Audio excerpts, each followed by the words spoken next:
Ce journal vous est offert par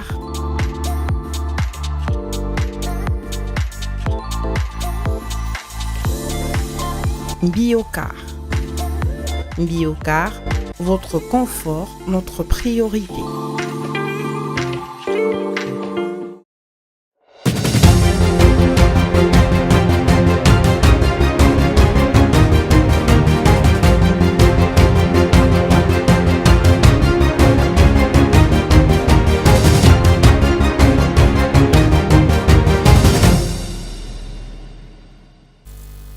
Merci de nous choisir pour vous informer. Madame, Monsieur, bonsoir et bienvenue à cette édition du journal sur Monduko Télévision. À la une de l'actualité, avant de poursuivre son itinérance vers Kimpese, la Première ministre Judith Suminwa a rencontré 1000 jeunes recrues, dont 26 filles, au centre d'entraînement des Tomba Gadio. Ces jeunes signes de l'espoir et de détermination du Congo central ont choisi de servir leur pays, répondant ainsi à l'appel du président de la République et du gouvernement pour défendre la nation coûte que coûte face aux menaces internes et externes. Viningali Junior. Le gouvernement suménois agit sur tous les fronts pour restaurer l'intégrité territoriale de la RDC. L'appel du président de la République relayé par la chef de l'exécutif résonne dans le cœur de chaque Congolais afin de contrer le projet néfaste du régime de Kigali contre le Grand Congo de Lumumba. La première ministre a exprimé ses félicitations aux nouveaux soldats pour leur choix courageux de défendre la République démocratique du Congo. Pour la défense ya mboka, comme je le dis, Ezaïl Kambo ya mabele. Je suis ici pour vous saluer, vous futurs soldats de notre armée. Le chemin que vous empruntez est lourd des défis, mais aussi honorable. En intégrant l'armée, vous vous engagez à protéger la population civile et notre territoire, prouvant ainsi aux sceptiques votre réelle vocation des défenseurs. Nous nous engageons à augmenter le solde des militaires et à veiller à ce que les nouvelles recrues bénéficient des meilleures conditions. Vous avez choisi de servir la nation et nous devons en retour honorer cet engagement.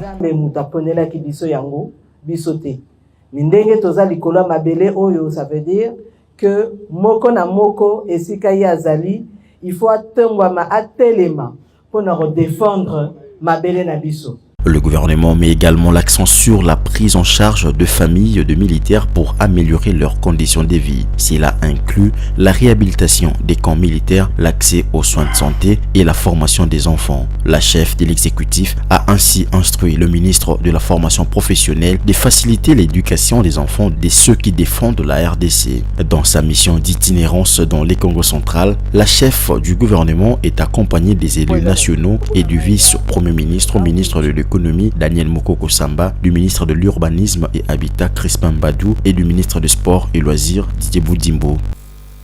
Et puis la ministre d'État, ministre des Affaires étrangères Thérèse Kayikwamba Wagner a échangé le mercredi 5 mars 2025 avec le membre du corps diplomatique accrédité en République démocratique du Congo lors d'un briefing approfondi sur l'évolution de la situation sécuritaire dans l'Est de la République démocratique du Congo. Images et commentaires.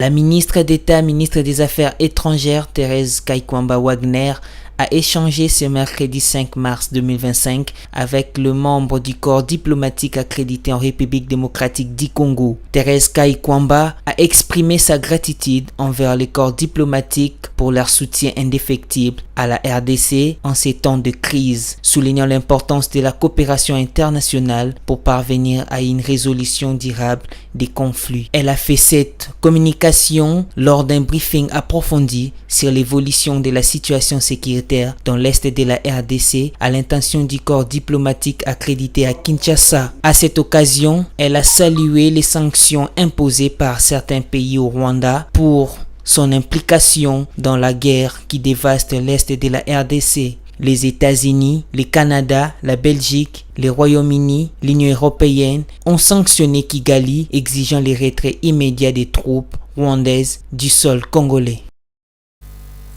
Et puis la communauté congolaise du Canada demande à Mélanie Joly, ministre des Affaires étrangères du Canada, d'inscrire la question de l'agression de la RDC sur l'agenda du 12 au 14 mars 2025, le Canada sera l'hôte de la réunion de ministres des Affaires étrangères du G7 à Charlevoix, au Québec. Images et commentaires.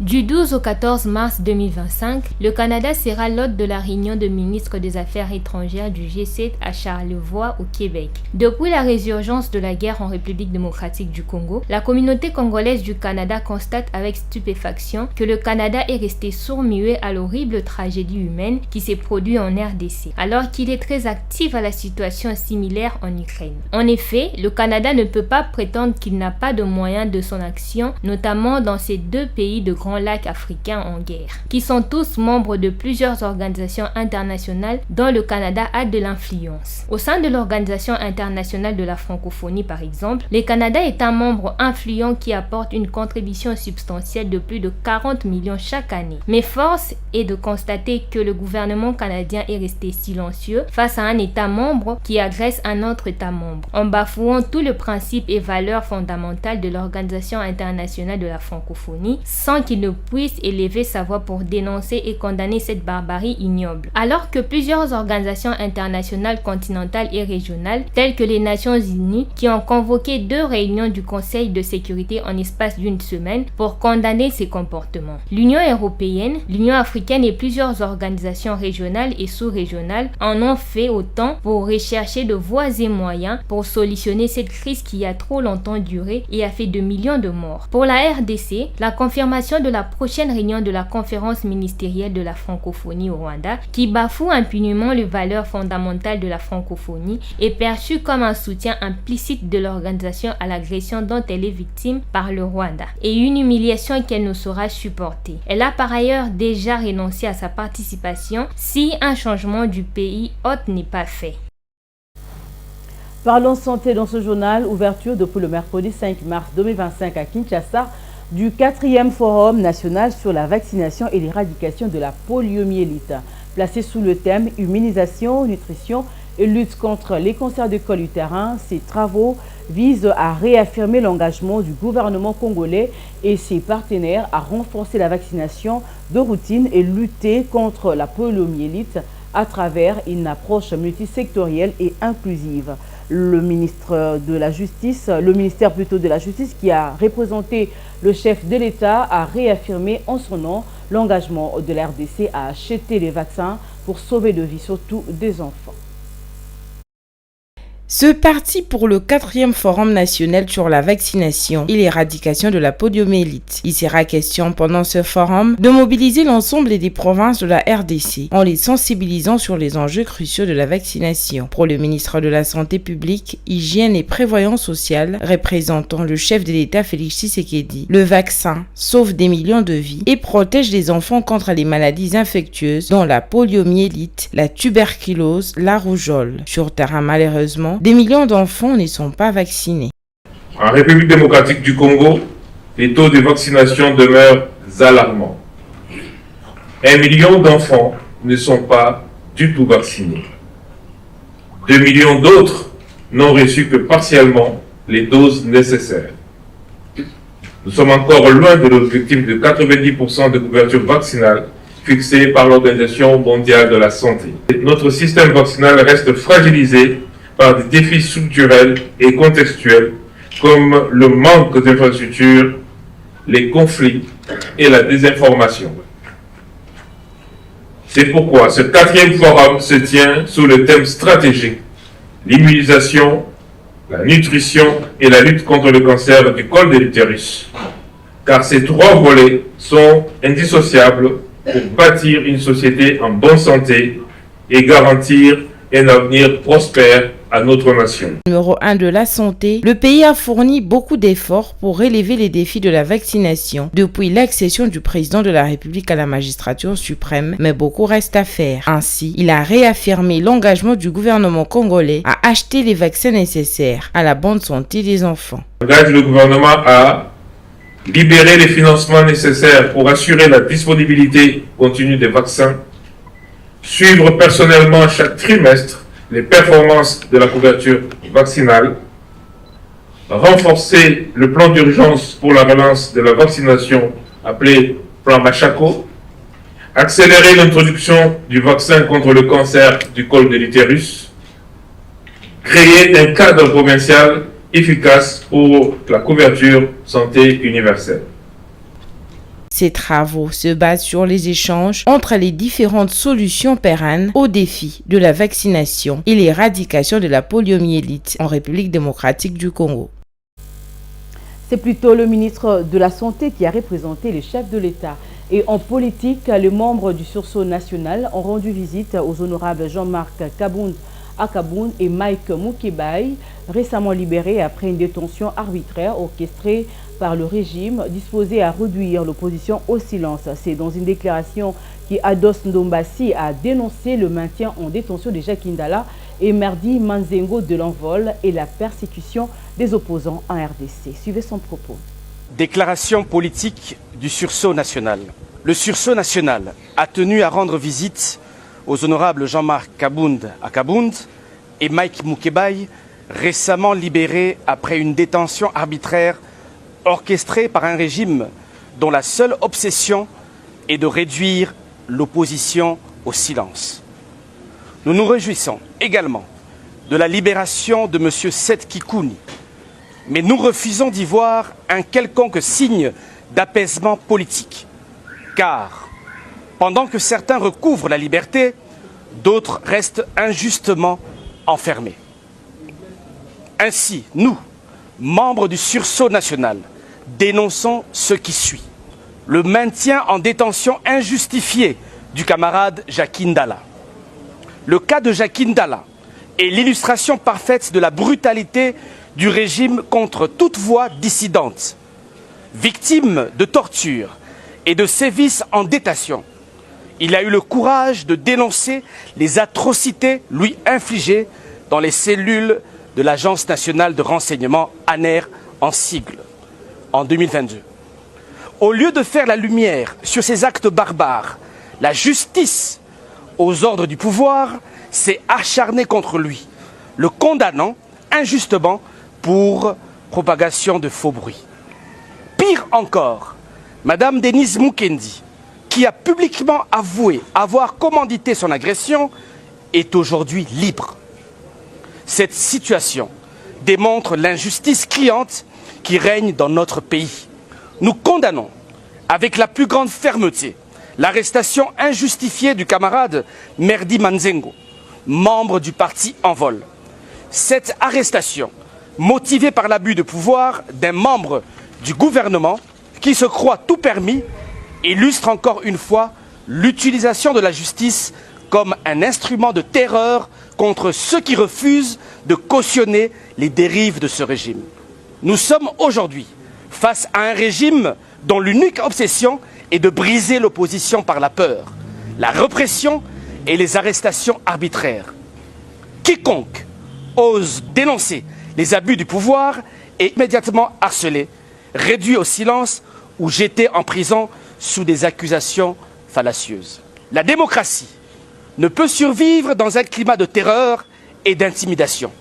Le sursaut national condamne avec la plus grande fermeté cette chasse aux sorcières et tient le gouvernement pour unique responsable de cette dérive totalitaire qui gangrène notre pays. Dans le chapitre de l'éducation, remise le mercredi 5 mars 2025, des 202 bancs pupitres à l'université de Mbuji-Mayi, Kasaï oriental, au centre de la RDC. Ces bancs ont été remis par le service national pour améliorer les conditions d'apprentissage au sein de cette institution universitaire. Ces bancs sont fabriqués par les bâtisseurs qui furent des anciens bandits urbains communément appelés Kuluna. L'université de Mbuji-Mayi n'est pas la première institution à recevoir ces bancs de la part du service national. Plusieurs autres écoles et institutions d'enseignement supérieur en ont été déjà bénéficiaires. À Kinshasa, images et commentaires. La liste d'écoles et universités bénéficiaires des bancs pupitres venant du service national ne fait que s'allonger. Après Kinshasa, c'est les tours des provinces. Le service national a posé ses valises le mercredi 5 mars 2025 à l'université de Mbuji-Mayi où cet alma mater a réceptionné 202 bancs. Cette remise s'est faite en présence de l'évêque de Mbuji-Mayi ainsi que du corps académique et de quelques étudiants. Dans ce mot de circonstance, le commandant du service national nationale, le lieutenant-général Jean-Pierre Kassongo Kabouik a souligné qu'il s'agit d'un premier lot et que d'autres réalisations vont suivre dans un futur proche. Le service national sur ordre du chef de l'État remet ces jours 202 bancs, pupitres de 5 places assises, constituant un premier lot, je précise, un premier lot à l'université de Mbujimaï, campus de Chikama. Les actions du service national, leurs effets sur la population congolaise ne sont plus à démontrer. Les bancs pupitres que nous distribuons aujourd'hui ont été fabriqués par ces jeunes, considérés jadis comme des vauriens. Pourtant aujourd'hui, ce sont eux qui construisent, qui contribuent à la formation de la jeunesse en améliorant la capacité d'accueil des infrastructures scolaires et universitaires. Le recteur de l'université de Mbujimaï, Guilendi Sachintumba, a exprimé sa profonde gratitude envers les services nationaux pour ce soutien inestimable. Il a particulièrement salué la qualité exceptionnelle des bons pupitres qui sont non seulement fonctionnels, mais aussi durables et bien conçus. Nous sommes tout autant heureux de souhaiter, au nom de notre communauté universitaire, la bienvenue à Monsieur le lieutenant-général Jean-Pierre Kassongo Kabouik, commandant du service national, a fait le déplacement de Kinshasa pour nous remettre avec estime un lot de 202 bancs représentant 808 places assises. La qualité du bien qui constitue le don est simplement merveilleuse. Les bancs pupitres sont d'une qualité irréprochable, témoignant de l'estime que le donateur a pour le bénéficiaire. Ces dotations font partie d'une initiative plus large du service national qui, depuis le début de la semaine, distribue de bons dans plusieurs écoles de la ville de Mbujimaï, telles que l'Institut du 4 janvier et l'épée Benaka Bongo. Le service national est également impliqué dans d'autres projets de développement, notamment la construction d'écoles et l'approvisionnement en maïs pour soutenir la population locale. En page africaine, le Gabon se prépare à une élection présidentielle historique. Et comme on pouvait s'y attendre, le général Brice Oligui Nguema Clotaire sera au cœur de l'arène politique. Face à lui, l'opposition divisée et en manque de structure peine à s'organiser et les anciens barons du régime déchus restent en retrait. Suivez. Le code électoral et la constitution ont été amendés récemment, livrant l'interdiction pour les militaires de briguer la magistrature suprême. Une modification que le pouvoir en place salue comme une avancée vers un processus plus inclusif. Les militaires sont d'abord des citoyens gabonais et si l'un d'entre eux accepte de briguer la magistrature suprême, c'est parce que les textes normatifs le lui permettent, a fait remarquer Nikez Moulombi, deuxième vice-président du Conseil économique, social et environnemental. L'opposition, qui avait fait de la non-participation des militaires une ligne rouge, dénonce un processus électoral biaisé et précipité. Selon elle, le Comité pour la transition et la restauration des institutions, CTRI, aurait orchestré ces calendriers serrés afin de favoriser la candidature du général Oligui Nguema Clotaire. Ancien commandant en chef de la garde républicaine, Oligui Nguema avait pris le pouvoir en 2023 à la suite d'un coup d'État mettant fin au règne de la famille Bongo. Mais pour de nombreux observateurs, son engagement initial à rendre rapidement le pouvoir aux civils semble aujourd'hui remis en question. Certains craignent une continuité du système Bongo qu'ils avaient pourtant contribué à démanteler. L'opposition a déjà annoncé son intention de saisir la Cour constitutionnelle pour exiger un nouveau fichier électoral et un report de l'élection présidentielle prévue pour le 12 avril prochain. Reste à voir si ces démarches pourront influencer le déroulement du scrutin dans un climat politique déjà très tendu. Le Gabon s'apprête donc à vivre une élection cruciale pour son avenir démocratique. Cette page africaine met un terme à cette édition du journal. Merci de l'avoir suivi. Retrouvez demain vendredi Enoch Kalonji pour la grande édition. Je vous retrouve très prochainement avec le même plaisir. Bonsoir.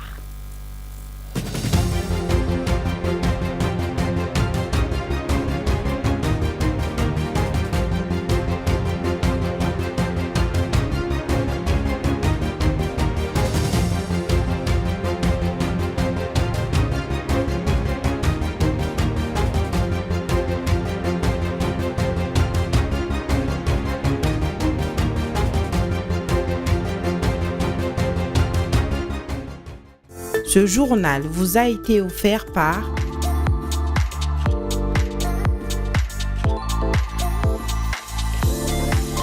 Biocar. Biocar, votre confort, notre priorité.